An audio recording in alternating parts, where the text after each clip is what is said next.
Assalamualaikum warahmatullahi wabarakatuh. Alhamdulillah alladzi arsala rasulahu bil huda wa dinil haqq liyudhhirahu 'alad dini kullihi wa kafa billahi syahida. Wa asyhadu an la ilaha illallah wahdahu la syarikalah. Wa asyhadu anna Muhammadan 'abduhu wa rasuluhu sallallahu alaihi wasallam wa ala alihi wa ashabihi wa man ihtada bihadyihi wastanna bisunnatihi ila yaumiddin. Amma ba'du fa inna ahsanal kalami kalamullah wa khairal hadyi hadi Muhammadin sallallahu alaihi wasallam wa syarral umuri muhdatsatuha wa kullu muhdatsatin bid'ah wa kullu bid'atin dhalalah wa kullu dhalalatin finnari amma ba'da. Ma'asyiral muslimin wal muslimat, pemirsa kajian fasih YABS TV, terkhusus pada anak-anak soleh dan solihah dimanapun antum berada. Alhamdulillah kita bersyukur kepada Allah yang terus-menerus melimpahkan karunia dan kenikmatan tidak terhenti dan juga tidak putus pada diri kita. Oleh karena itu, semua itu mengharuskan kita dan juga berkonsekuensi untuk selalu bersyukur kepada Allah dan tidak pernah memutuskan rasa syukur kita pada Allah Subhanahu wa taala dalam diri kita.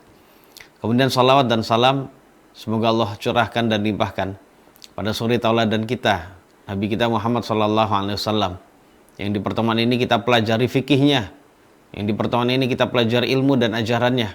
Semoga kita termasuk di antara umat Nabi yang setia dan juga berpegang teguh di atas syariat beliau yang mulia ini sampai ajal belum menjemput kita masing-masing, bersama dengan golongan-golongan yang lalu yang telah mendahului kita. Kaum muslimin dan muslimat azanillah wa iyyakum, mari sama-sama kita ikhlaskan ya hati kita dan juga luruskan niat kita untuk bisa sedikit ya sejenak mempelajari tentang ilmu agama Allah yang berkenaan dengan masalah kalimat yang mulia, ibadah yang mulia yang berisi kandungan kalimat yang agung ya. Bab ini adalah bab tentang masalah iqamah. Jadi kita akan menjelaskan tentang fikih yang berkenaan dengan masalah iqamah. Jamaah yang dirahmati oleh Allah Subhanahu wa taala. Ya, poin pertama yang kita akan bahas adalah apa definisi dari iqamah itu? Apa maksud dan juga makna dari iqamah?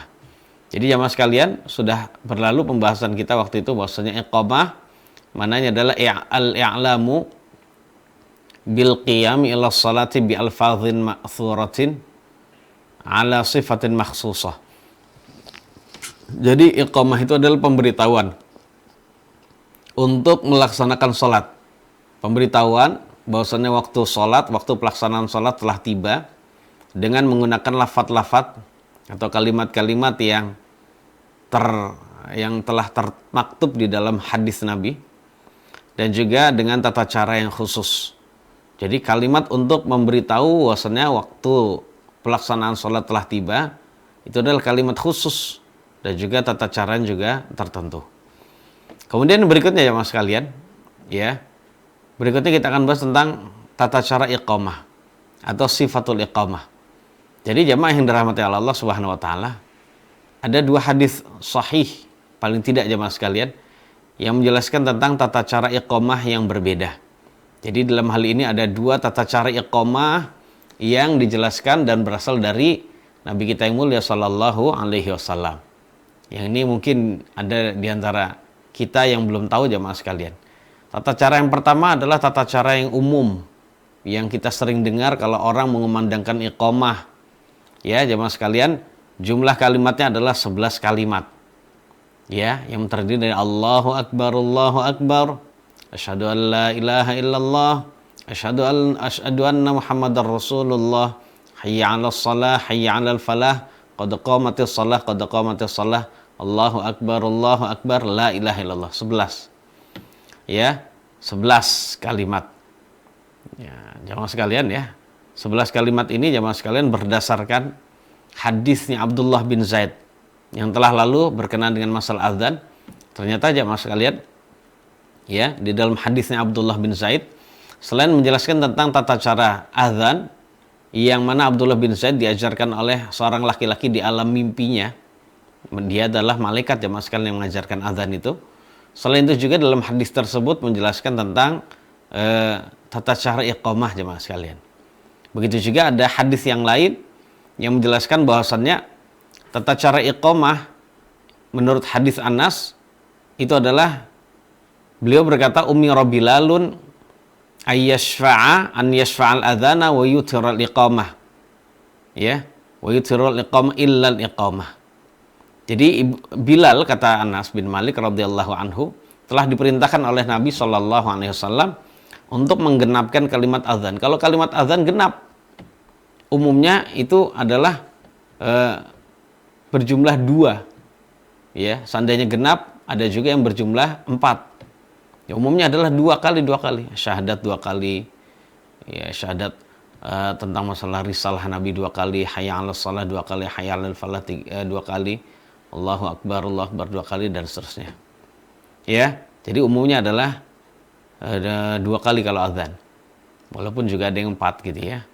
Namun untuk iqamah, bila diperintahkan untuk agar kalimat iqamah itu diganjilkan. Jadi diucapkan dalam jumlah yang ganjil kecuali kalimat iqamahnya. Kalimat iqamah maksudnya kalimat qad qamatis shalah, maka diucapkan dengan jumlah yang genap, yaitu jumlahnya 2. Kita mendengar qad qamatis shalah itu 2 kali. Nah, seperti itu jamaah sekalian. Karena Bilal itu mengumandangkan azan jamaah sekalian sesuai dengan yang diajarkan oleh Abdullah bin Zaid. Oleh karena itu, inilah yang dipakai oleh jumhur ulama ya tentang masalah azannya atau iqamahnya, ya, iqamah yang ada, yaitu iqamah yang diajarkan oleh Abdullah bin Zaid. Ini macam yang pertama jamaah sekalian. Adapun kandungan dari makna azan yang satu persatu antum sudah hafal semua. Adapun ada satu kalimat yang berbeda yang tidak ada dalam kalimat azan, yaitu yang berbunyi qad qamatis shalah. Qad qamatis shalah itu maknanya adalah telah tiba waktu pelaksanaan sholat. Telah tiba waktu pelaksanaan sholat. Itu makna qad qamatis shalah. Kemudian jamaah sekalian yang dirahmati Allah, itu cara yang pertama. Kalau kita melakukan iqamah boleh demikian, dan ini sekali lagi adalah iqamah yang dikumandangkan oleh mayoritas ulama. Kemudian jamaah yang dimuliakan oleh Allah Subhanahu wa taala, tata cara yang kedua dari iqamah adalah kalimatnya berjumlah 17 kalimat. Jadi kalimat iqamah berjumlah 17 kalimat. Ya. Jamaah yang dirahmati oleh Allah Subhanahu wa taala. Kok bisa banyak banget? Iya. Ternyata kalau ada kalimat iqamah yang berjumlah 17 kalimat. Jadi udah kayak azan aja. Kita lihat jemaah sekalian. Allahu Akbarnya 4 kali. Berarti seperti azan. Kemudian asyhadu an la ilaha illallah 2 kali. Asyhadu anna Muhammadar Rasulullah 2 kali. Kemudian hayya 'alas shalah 2 kali, hayya 'alal falah 2 kali. Qad qamatis shalah 2 kali, Allahu Akbar la ilaha illallah. Ya, silakan untuk hitung, itu jumlahnya adalah semua 17. Jadi kalau ada kalimat iqamah itu seperti azan, ya jangan kita ingkari nanti ya mas sekalian. Karena itu berdasarkan hadis Abu Mahdzurah, seorang sahabat Nabi yang pernah diajari azan oleh Nabi, dan beliau ditugaskan atau dipercaya oleh Nabi untuk mengumandangkan azan di Mekah, ya Abu Mahdzurah itu. Dan di dalam hadis tersebut, yaitu azannya yang diajarkan oleh Nabi kepada Abu Mahdzurah, ternyata juga menjelaskan tentang masalah iqamah. Ya, ternyata iqamah yang diajarkan oleh Nabi kepada Abu Mahdzurah adalah iqamah yang kalimatnya itu adalah banyak. Kalimatnya sampai 17, mirip dengan kalimat azan. Ini juga perkara yang tidak perlu kita ingkari kalau memang ada yang demikian itu. Nah, kemudian karena tata cara azan itu ada 3 jemaah sekalian. Kemudian tata cara iqamah ada 2, maka bebas bagi kita untuk memilih yang mana saja. Bagi yang memilih azannya Abdullah bin Zaid, saat iqamah dia memilih azannya, memilih iqamahnya Abu Mahdzurah juga tidak mengapa jemaah sekalian. Atau tetap juga memilih misalnya azan dan iqamah yang berdasarkan riwayat Abdullah bin Zaid, atau boleh juga azan dan iqamah riwayatnya Abu Mahdzurah. Ya, atau boleh juga dibalik ya mas sekalian, ya diselingin gitu, yang dengan yang berbeda. Iqamahnya Abdullah bin Zaid, kemudian mohon maaf, azannya Abdullah bin Zaid, iqamahnya Abu Mahdzurah, atau juga dibalik. Jadi seperti itu ya mas sekalian. Jadi ada 3 cara dari azan dan juga 2 cara dari iqamah. Sekali lagi yang demikian ini adalah tidak mengapa. Kemudian jamaah yang dirahmati oleh Allah Subhanahu wa taala, poin yang berikutnya berkenaan dengan masalah iqamah. Ya, setelah kita mengetahui kalimat iqamah, Hal yalzamu an yuqima man adzan. Ini adalah permasalahan yang kemarin ditanyakan oleh sebagian dari penanya, jemaah sekalian ya. Apakah harus orang yang mengumandangkan azan juga yang mengumandangkan iqamah? Atau boleh juga apakah orang yang mengumandangkan iqamah harus dia yang mengumandangkan azan? Yang berarti apakah orang yang tidak mengumandangkan azan gak boleh iqamah, begitukah? Jemaah sekalian, jawabannya adalah yang lebih baik. Yang lebih baik atau yang lebih utama adalah siapa saja yang mengumandangkan azan, dia juga yang nanti mengumandangkan iqamah. Sebab jamaah sekalian yang dirahmati Allah, Bilal bin Rabah radhiyallahu anhu, beliaulah yang mengumandangkan azan plus iqamah. Dan itu dilakukan oleh Bilal di hadapan Nabi. Ya. Dan ini sekali lagi adalah mazhab mayoritas ulama. Ya, seperti itu ya. Ini adalah yang terbaik. Sekali lagi yang terbaik adalah seperti itu. Nah, namun kalau ada orang yang azan, kemudian yang iqamah adalah orang lainnya, maka yang demikian itu juga tidak mengapa, boleh. Ya, seperti itu. Nah, adapun jamaah sekalian, ada hadis yang diriwayatkan oleh Al-Imam At-Tirmidzi dan lainnya, yang di dalam riwayat tersebut ada seorang sahabat Nabi yang namanya Akhu Suda. Akhu Suda. Jadi kata Zaid As-Sudai, dia berkata bahwasannya suatu ketika Nabi menegur seseorang yang ingin iqamah padahal dia tidak azan sebelumnya. Ya. Kemudian Nabi bersabda, yuqimu akhus suda fa inna man adzana fa huwa yuqim. Jadi yang mengumandangkan iqamah atau yang berhak mengumandangkan iqamah adalah akhus suda. Sebab orang yang mengumandangkan azan dialah yang mengumandangkan pula iqamah. Hadis ini ya mas sekalian adalah hadis yang tidak sahih. Ya, menurut para ahli hadis. Oleh karena itu, karena hadisnya tidak sahih, maka kita tidak bisa jadikan sebagai pedoman. Namun, jamaah sekalian kita jadikan pedoman itu adalah perilaku Bilal yang apabila dia mengumandangkan azan, kemudian dialah yang mengumandangkan iqamah juga. Dan juga perlu diingat, ini adalah walaupun memang perilaku Bilal, namun perilaku ini adalah tidak wajib. Yang berarti intinya jamaah sekalian, walaupun lebih baik seperti itu, namun diperbolehkan bagi orang yang mengumandangkan iqamah, dia adalah orang yang tidak mengumandangkan azan sebelumnya, itu juga tidak mengapa. Atau dibalik, orang yang mengumandangkan azan adalah orang yang tidak mengumandangkan iqamah. Jadi orang yang azan sendiri, iqamah sendiri itu boleh. Taib, yang berikutnya jamaah sekalian. Hal yuraddidu khalfaman yuqim. Ini permasalahan yang berikutnya. Seperti halnya kita tahu bahwasanya azan kalau dikumandangkan maka kita disunahkan untuk mengulangi jamaah sekalian. Kita disunahkan untuk mengulanginya. Jadi muadzin mengucapkan Allahu Akbar, Allahu Akbar, kemudian kita mengucapkan Allahu Akbar, Allahu Akbar. Nah, seperti itu. Nah, kemudian pertanyaannya, iqamah seperti itu atau tidak? Ya.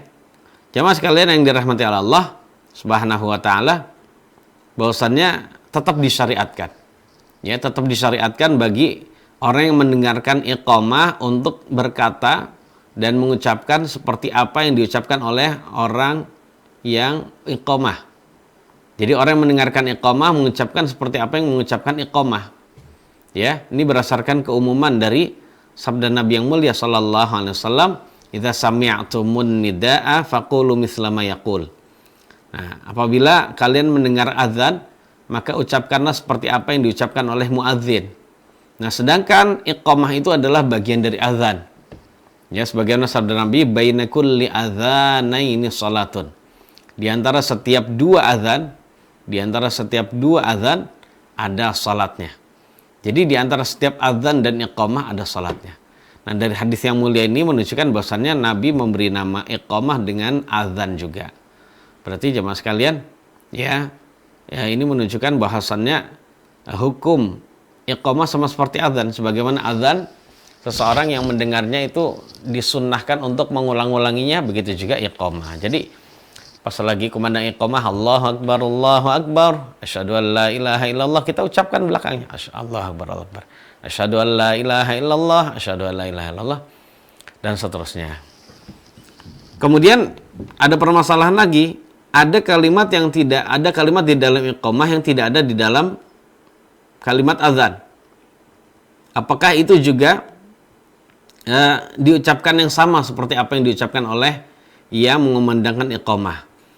Yaitu kalau sang mukim, yaitu orang yang mengumandangkan iqamah, mengucapkan qad qamatis salatu qad qamatis shalah. Apakah kita mengucapkan qad qamatis shalah atau ucapan yang lain? Berdasarkan keumuman sabda Nabi itu jamaah sekalian, bahwasanya Nabi bersabda, "Idza sami'tumun nida faqulu mithla ma yaqulul muadzin." Apabila kalian mendengarkan azan, maka ucapkanlah seperti apa yang diucapkan oleh muadzin. Nah, dan karena iqamah itu seperti azan jamaah sekalian, maka apa saja yang diucapkan oleh muadzin kita ucapkan, termasuk ketika muadzin berkata qad qamatis salatu qad qamatis shalah, yang maknanya adalah waktu pelaksanaan sholat telah tiba, waktu pelaksanaan sholat tiba. Itu kita ikuti saja berdasarkan keumuman sabda Nabi yang demikian itu. Adapun ucapan sebagian orang yang mengatakan bahwasannya ketika qad qamatis shalah dia berkata aqamahallahu wa adamaha, aqamahallahu wa adamaha. Jadi semoga Allah menegakkan sholat dan melanggengkannya. Yang ucapan seperti itu ternyata jamaah sekalian menurut sebagian ulama adalah tidak sahih. Dan seandainya ini tidak sahih, maka kita kembalikan pada hadis yang sahih yang berisi tentang keumuman ucapan bagi mendengarkan azan dan iqamah. Taib, yang berikutnya jamaah sekalian. Kalau disyariatkan iqamah, lalu kapankah iqamah itu dikumandangkan? Nah, ini ada kata kapankah gitu ya. Jadi jamaah sekalian, untuk menjawab hal ini, maka hukum asalnya yang pertama adalah hendaknya muadzin tidak mengumandangkan iqamah dulu kecuali kalau sudah melihat imam. Jadi kalau dia sudah melihat imam, maka saat itu disyariatkan bagi dia untuk mengumandangkan iqamah. Ya, itu harusnya seperti itu jamaah sekalian. Ini berdasarkan riwayat dari Al-Imam Muslim, ya, bahwasanya di dalam hadis ini dikisahkan oleh Jabir bin Samurah. Jabir bin Samurah berkata, kebiasaan Bilal mengumandangkan azan ketika telah terbenam matahari. Ketika telah terbenam matahari. Dan beliau tidaklah mengumandangkan iqamah sampai Nabi yang mulia sallallahu alaihi wasallam keluar. Ketika Nabi keluar, maka barulah Bilal mengumandangkan iqamah saat melihat Nabi. Jadi ketika Nabi keluar dan Bilal melihat Nabi, barulah saat itu dia mengumandangkan iqamah. Ini hadis sahih riwayat Imam Muslim. Ya, seperti itu. Namun jamaah sekalian, yang kedua, terkadang diperbolehkan. Ya, disyariatkan juga terkadang seorang mengumandangkan iqamah sebelum imam keluar.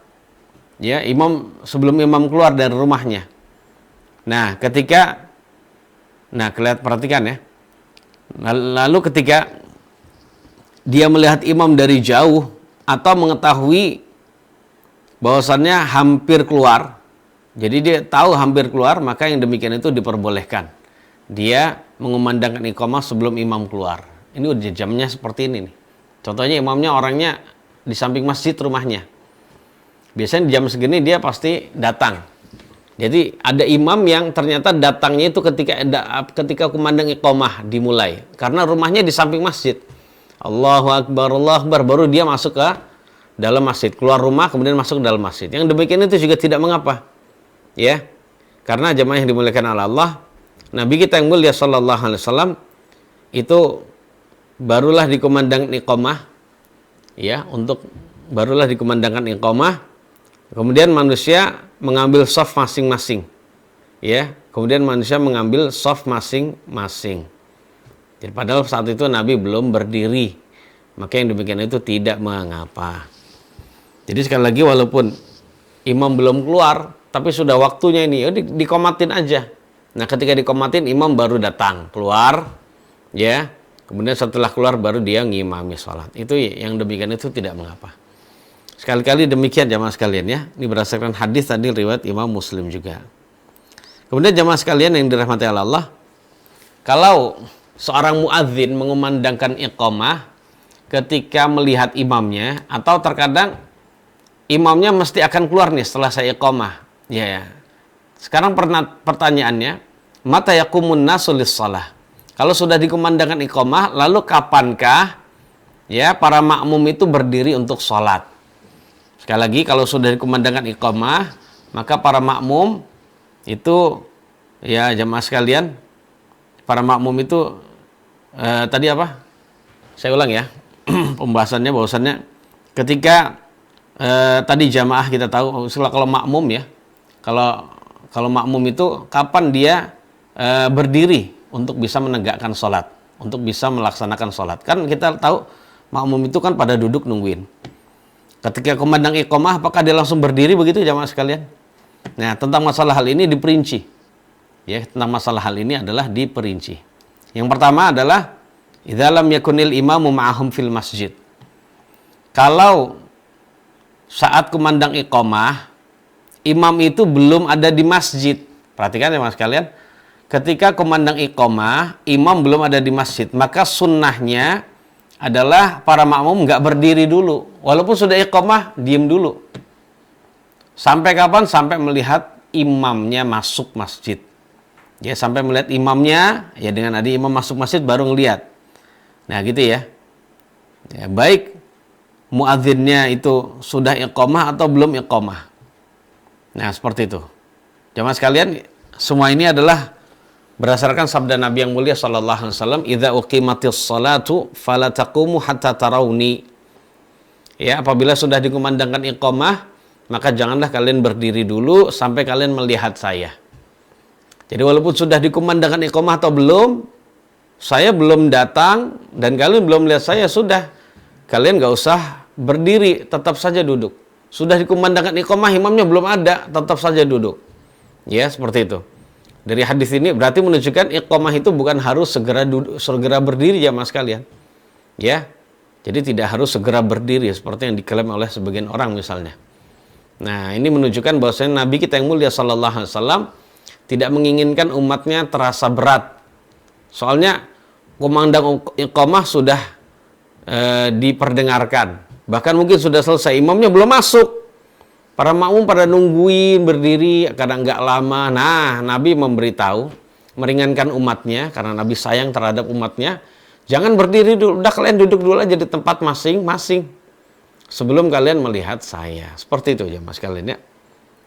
Namun kalau sekarang ini kan berbeda jamaah sekalian. Imamnya belum datang, ya dia udah pada berdiri, akhirnya diganti oleh orang yang lain. Iya kalau orangnya itu layak jadi imam. Namun kalau tidak layak bagaimana jamaah sekalian? Ya, dia sendiri dapat dosa, sedangkan makmumnya tidak mengapa. Ya, jadi jangan jangan kita mengumandangkan iqamah dulu sebelum imamnya datang. Ya sabar dulu sejenak, mungkin semenit lagi. Ya terkadang imam juga sudah buru-buru, sudah diiqamatin. Setelah masuk masjid ternyata yang ngimamnya adalah orang yang bacaannya buruk. Imamnya bacaannya baik. Kemudian imam pengganti ini adalah ternyata orang yang bacaannya buruk, bahkan Al-Fatihahnya saja salah-salah. Nah, ini yang bisa membuat imam itu jamaah sekalian itu merasa serba salah. Apa saya ikut di belakang orang ini? Kalau saya ikut saya tidak sah gitu ya, karena Al-Fatihahnya juga salah. Kalau saya tidak ikut, aduh saya nanti dikatakan sombong, maunya jadi imam saja. Jadi seperti itu keadaan jamaah sekalian. Ya, seperti itu. Jadi intinya sebenarnya fikihnya itu adalah, ini kalau berdasarkan hadis ya jamaah sekalian.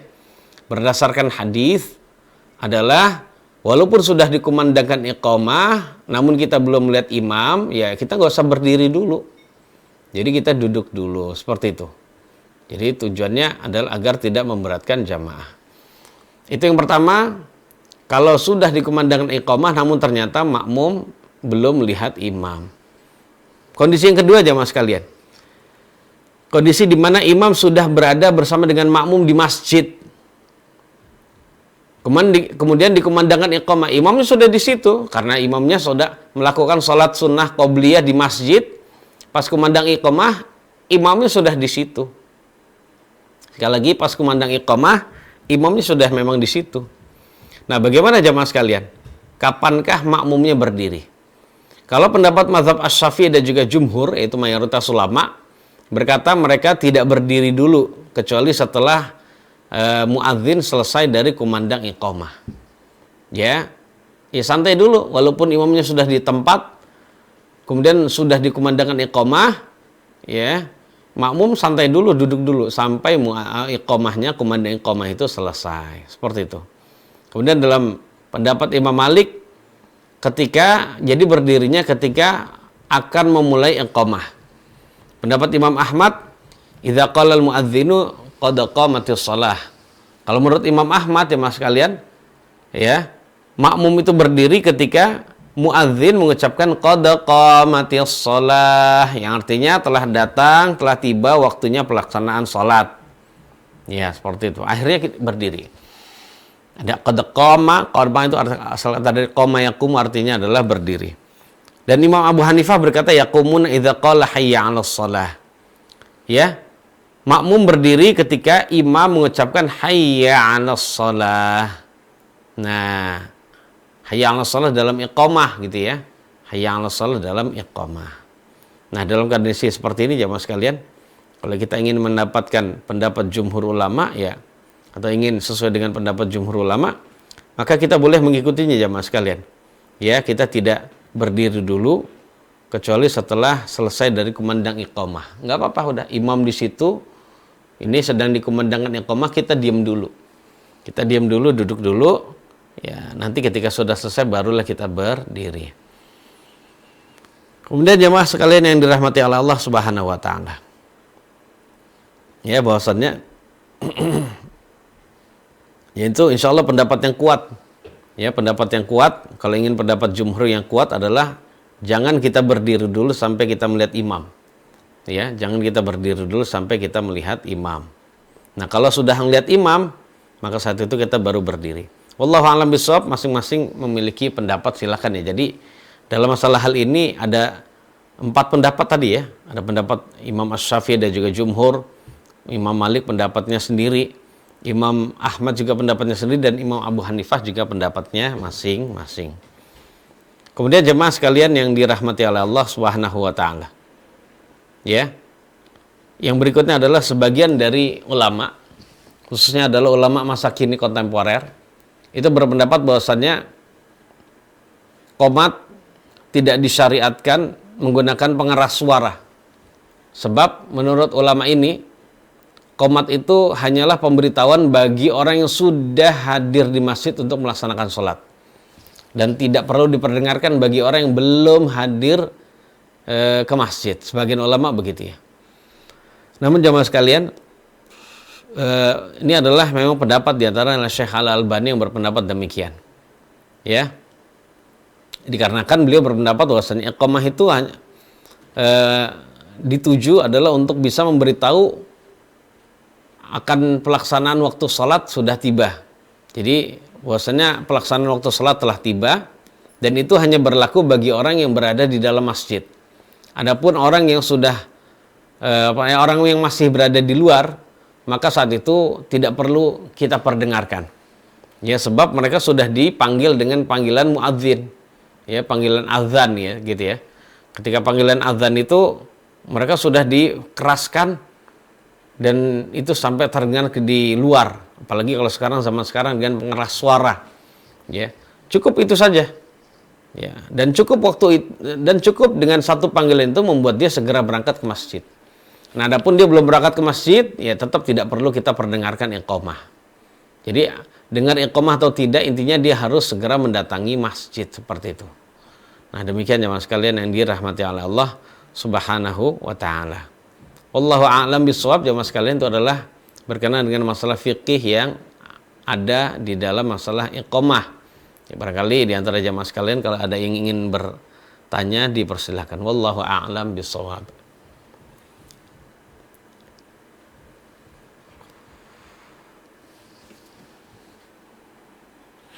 Baik Ustadz, syukron jazakumullahu khairan katsiran atas materi yang telah antum sampaikan.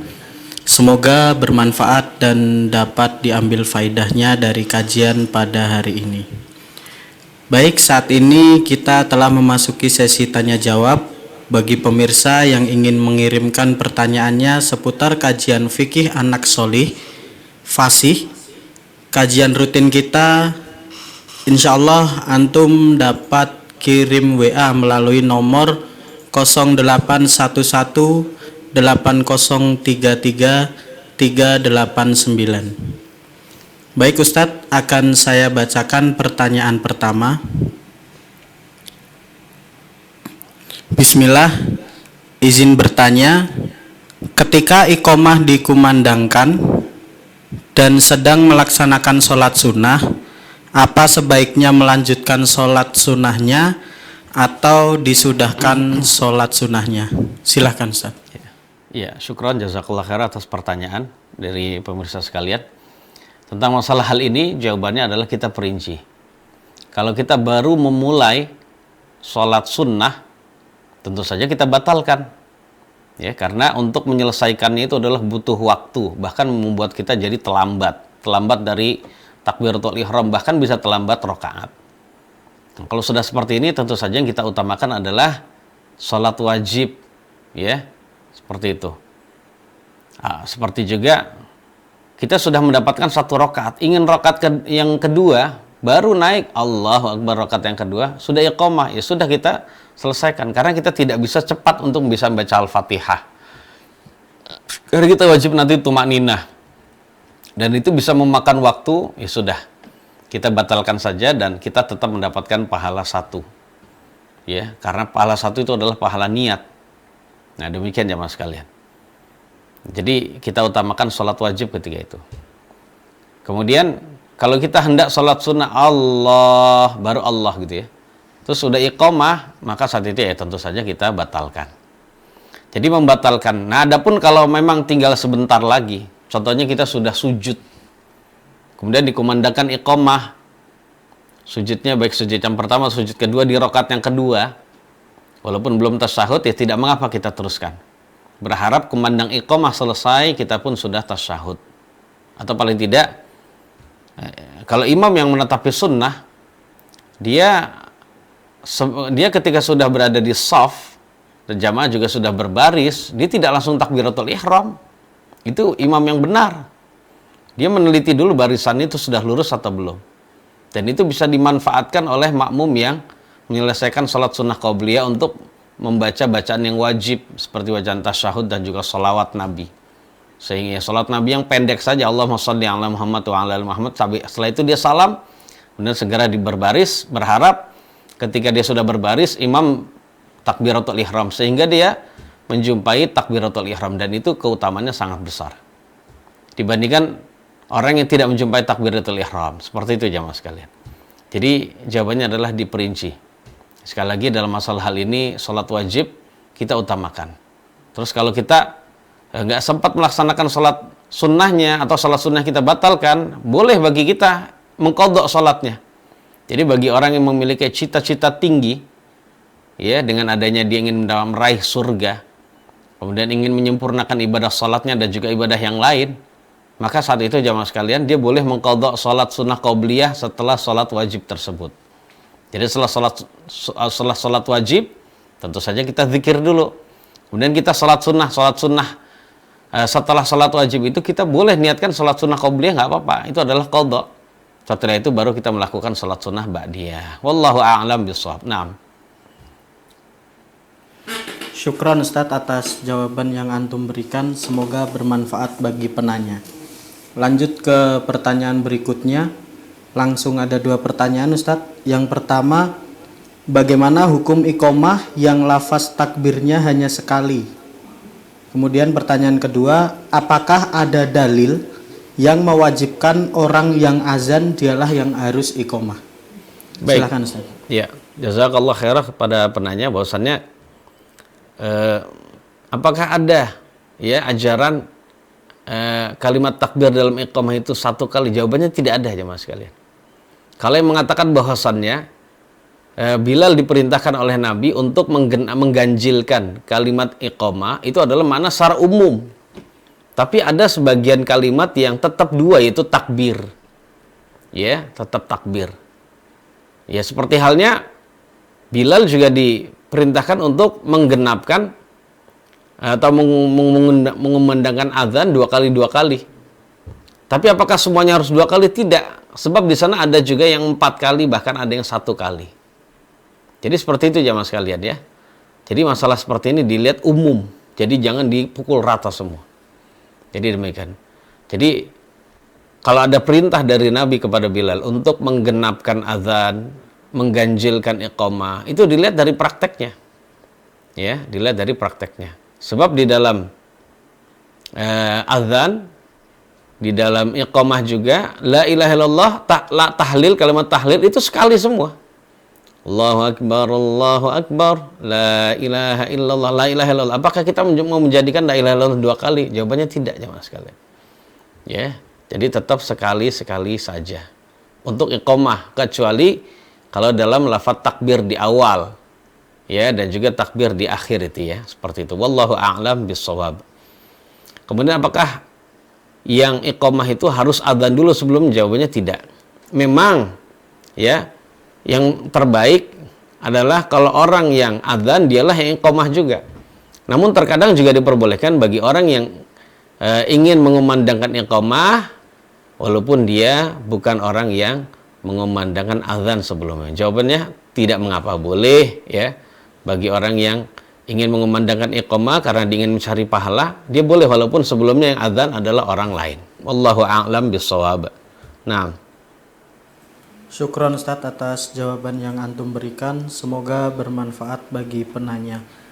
Kemudian pertanyaan selanjutnya, seringkali setelah iqamah mendengar beberapa orang mengucapkan la ilaha illallah. Apakah ini ada tuntunannya Ustadz? Silakan. Baik, Masya Allah. Setelah iqamah, seseorang mengucapkan la ilaha illallah. Karena memang sebenarnya bukan kalimat la ilaha illallah saja. Seperti kita sudah bahas tadi bahwasannya kalimat iqamah sama dengan azan. Yaitu disunnahkan bagi kita untuk kita ucapkan kalimat iqamah tersebut di belakang mukim, di belakang muadzin gitu ya. Jadi contohnya muadzin berkata Allahu Akbar, Allahu Akbar, Allahu Akbar, Allahu Akbar. Asyhadu an la ilaha illallah, asyhadu an la ilaha illallah. Asyhadu anna Muhammadar Rasulullah, asyhadu anna Muhammadar Rasulullah. Hayya 'alas shalah, la haula wala quwwata illa billah. Hayya 'alal falah, la haula wala quwwata illa billah. Qad qamatis shalah, qad qamatis shalah. Qad qamatis shalah, qad qamatis shalah. Allahu Akbar, Allahu Akbar, Allahu Akbar, Allahu Akbar. La ilaha illallah, la ilaha illallah. Nah, umumnya orang hanya menyebutkan kalimat yang terakhir saja. Ya, ini kalau pemahaman dia hanya itu saja yang diucapkan berarti kurang tepat. Ya, seharusnya dia mulai dari awal azan sampai akhir dia ucapkan seperti yang diucapkan oleh muadzin. Dan termasuk kekeliruan sebagian dari mereka tidak hanya mengucapkan kalimat terakhir saja. Ucapan kalimat terakhir diulangin, habis itu ditambah la ilaha illallah Muhammad Rasulullah sallallahu alaihi wasallam. Ya, itu tidak perlu ya Mas sekalian. Jadi kalau muadzin itu mengucapkan la ilaha illallah, kita ucapkan la ilaha illallah saja. Itulah jemaah sekalian kalau seorang beramal tanpa ada basirah, tanpa ada ilmu. Enaknya dia setelah la ilaha illallah ada Muhammad Rasulullah, tidak perlu. Ya tidak perlu kita melakukan demikian. Sebagaimana kalau kita mendengarkan azan juga demikian. Wallahu a'lam bissawab. Nah. Syukran Ustadz atas jawaban yang antum berikan, semoga bermanfaat bagi penanya. Pertanyaan selanjutnya Ustadz dari Abu Torik di Bekasi. Pertanyaannya, yang ana ketahui ketika zaman Rasulullah Shallallahu Alaihi Wasallam jarak waktu antara azan dan iqamah tidak berdekatan. Afwan jika salah. Apakah dalil yang menjelaskan tentang hal ini? Masalahnya di rumah ana dengan masjid terdekat berjarak sekitar perjalanan 10 menit dan kadang-kadang azan pun tidak terdengar. Masjid yang ana hadiri jarak waktu azan dan iqamah hanya sekitar 5 menit. Syukron jazakumullah khairan. Jadi baik, ini pertanyaan bagus dari penanya di Bekasi. Syukron Pak ya. Jadi intinya yang disyariatkan adalah antara azan dan iqamah itu tidak langsung bersamaan. Jadi setelah orang selesai mengumandangkan azan, langsung dikumandangkan iqamah seperti sebagian masjid yang demikian. Ini adalah kekeliruan. Ini adalah disebut khilafus sunnah, bertentangan dengan sunnah. Tapi kita tidak mengatakan ini adalah bid'ah jemaah sekalian. Jadi tidak semua yang bertentangan dengan sunnah kita katakan bid'ah, tidak. Jadi artinya ini adalah khilafus sunnah, bertentangan dengan sunnah. Sebab sunnahnya paling tidak jarak antara azan dan iqamah itu diseling dengan satu kali pelaksanaan sholat sunnah. Ya, satu kali pelaksanaan sholat sunnah yang berjumlah 2 rakaat. Habis itu ingin iqamah silakan. Nah gitu ya. Itu paling tidak demikian. Jadi seseorang kalau azan jangan langsung iqamah. Umumnya yang melakukan demikian adalah ketika azan maghrib. Ini banyak ya mas. Selesai mengumandangkan azan maghrib langsung iqamah. Ini adalah sekali lagi khilafus sunnah. Dalam mazhab Asy-Syafi'i sekalipun yang menganggap bahwasanya waktu sholat maghrib itu adalah hanya waktu awal saja, tidak ada waktu tengah dan akhir dari sholat maghrib. Itu pun mengatakan bahwasanya jemaah sekalian, tetap ada jarak antara azan dan iqamah. Karena waktu maghrib itu hanya diperuntukkan bagi pertama mengumandangkan azan, kemudian berwudu bagi yang belum punya wudu, kemudian melakukan sholat 2 rakaat, habis itu sholat maghrib. Setelah sholat maghrib, sholat sunnah ba'diyah. Setelah itu waktu maghrib habis. Intinya mazhab Asy-Syafi'i sendiri yang mengatakan waktu maghrib itu singkat, hanya awal saja, setelah itu habis. Itu juga ada jeda antara azan dan iqamah. Jadi tidak langsung seperti itu. Nah, kemudian pertanyaannya begini. Kalau lebih dari satu kali sholatan, jadi antara azan dan iqamah ternyata ingin melakukan sholat 2 rakaat 1 kali, ternyata masih ada waktu lagi. Dan waktunya masih lama. Itu semua sesuai dengan kesepakatan. Silakan ya mas sekalian. Yang penting usahakan jangan langsung jamaah sekalian. Setelah azan langsung mengumandangkan iqamah. Ya, paling tidak memberikan space waktu seseorang bisa melaksanakan sholat 2 rakaat. Setelah itu kalau iqamah silakan. Adapun lebihan, contohnya ya, lebih dari 5 menit ya, sampai 10 menit, itu tergantung kesepakatan di tempat masing-masing. Seperti itu jamaah sekalian. Ya kita boleh mengusulkan kepada pengurus masjid dengan alasan bahwasannya kita masih telat, kita ini dan itu dan sebagainya jamaah sekalian. Ya kita boleh mengusulkan demikian. Dan hendaknya jamaah sekalian, ketika untuk urusan dunia saja kita bisa bersegera mendatangi masjid ya. Namun untuk urusan akhirat yang menjadi kebahagiaan kita, yang bisa meningkatkan ketakwaan kita pada Allah, kita beralasan, saya telat, semacam-macam jamaah sekalian. Ya, kita bisa banyak alasan ya. Dan alasan seperti ini adalah tidak baik. Padahal kalau ya jemaah sekalian, untuk urusan dunia kita nggak bisa beralasan, Pak. Alasan kita nggak akan diterima. Alasan contohnya telat kerja macet begitu, nggak diterima, Pak. Nggak diterima, bahkan kita akan dibalikan. Lah, kalau sudah tahu Jakarta macet, kenapa nggak dari pagi berangkatnya? Nah, harusnya kita juga seperti itu. Kalau memang jarak antara azan dan iqamah di suatu masjid atau mushola itu cepat gitu ya, artinya hanya punya waktu untuk sholat 2 rakaat saja, kita kan pengennya agak lama gitu ya. Nah, kita kalau sudah seperti itu ya sedangkan masjid yang lain jauh gitu ya, ya sudah kita segera berangkat. Kan kita sudah tahu waktunya mau sholat. Ya kita hendaknya persiapan jamaah sekalian, persiapan sebelum datangnya sholat, kita persiapan wudhu dulu ketika azan, kita sudah berangkat ke masjid. Ya, seperti itu. Sehingga ketika datang ke masjid, kita sudah bisa langsung melaksanakan sholat setelah azan selesai. Seperti itu jamaah sekalian. Hendaknya kita juga ya tahu diri tentang hal ini. Kalau urusan dunia kita cepat, urusan akhirat pun sama demikian, bahkan usahakan lebih baik. Wallahu a'lam bishawab. Naam. Syukron Ustadz atas jawaban yang antum berikan, semoga bermanfaat bagi penanya. Pertanyaan selanjutnya Ustadz. Bismillah, izin bertanya. Saya melihat ada beberapa masjid yang iqomahnya tanpa pengeras suara. Apakah ini benar? Jadinya jika kita yang masih di luar tidak kedengaran akan iqomah tersebut. Silakan Ustaz. Jamaah sekalian, memang para ulama berbeda pendapat. Apakah iqomah itu juga diperdengarkan kepada jamaah yang belum hadir seperti azan, ataukah hanya diperdengarkan kepada orang yang sudah hadir di masjid? Ini para ulama beda pendapat. Nah, pendapat yang saya pilih ya mas sekalian adalah pendapat yang sebenarnya iqamah itu seperti azan, sama. Ya, iqamah itu seperti azan. Dan diperbolehkan bagi kita untuk memperdengarkan kalimat iqamah itu kepada orang yang belum hadir di masjid. Ada suatu riwayat jemaah sekalian yang tertulis ya, atau yang diriwayatkan oleh Al-Imam Syafi'i dalam kitab Musnad beliau, ya, dalam kitab Musnad beliau, dari sahabat Nabi Ibnu Umar. Ibnu Umar pernah mendengar iqamah dalam keadaan beliau sedang di Baqi'. Ini di Masjid Nabawi ya mas sekalian. Pernah mendengar iqamah yang dikumandangkan di Masjid Nabi, Masjid Nabawi. Saat mendengar iqamah itu Ibnu Umar masih berada di mana? Di Baqi', dengan jarak beberapa puluh meter ya mas sekalian dari Masjid Nabawi. Akhirnya beliau bersegera menuju masjid. Berarti menunjukkan diperbolehkan juga, bahkan disyariatkan juga untuk memperdengarkan suara iqamah itu kepada orang yang berada di luar atau belum hadir di masjid. Ya, karena Ibnu Umar berada di Baqi bukan di masjid.